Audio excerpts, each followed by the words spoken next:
Paul Ryan, the Republican Speaker of the House, who announced that he is retiring after this current session of Congress ends and will not be seeking re-election, recently told a gathering at a financial conference that if Democrats win in the midterms this coming November, if they take back the House of Representatives, they're going to start subpoenaing the big banks for all the crimes they've been committing.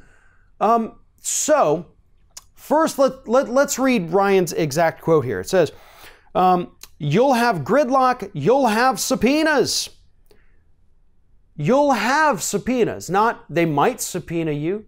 They might launch investigations. They're going to straight up subpoena you. So in that statement that Paul Ryan is making to bankers here in the United States, he's telling them and telling us, the rest of the world, I've been helping to cover up your crimes, preventing subpoenas, as have the other Republicans. But if we lose the majority, then hell, we can't stop those floodgates anymore. And you people might be going to prison.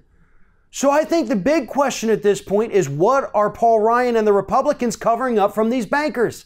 If it's anything like what led up to the crash of 2007, 2008, it could be mortgage fraud, it could be securities fraud, it could be other risky investments where they gamble away people's life savings, lose it all, yet somehow they make a profit while screwing over consumers.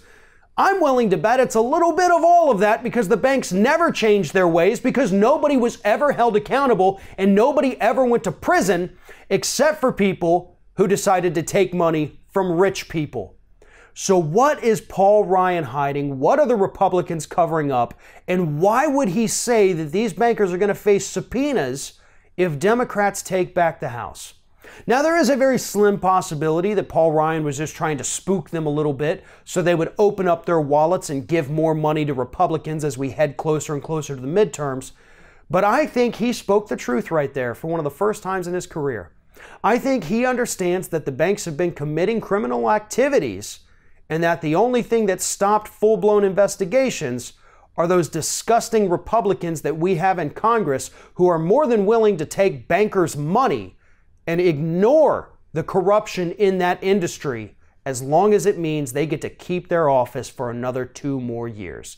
And now that Paul Ryan doesn't have to worry about re-election, he's free to admit that that is how he has been running things in D.C. ever since he became Speaker of the House.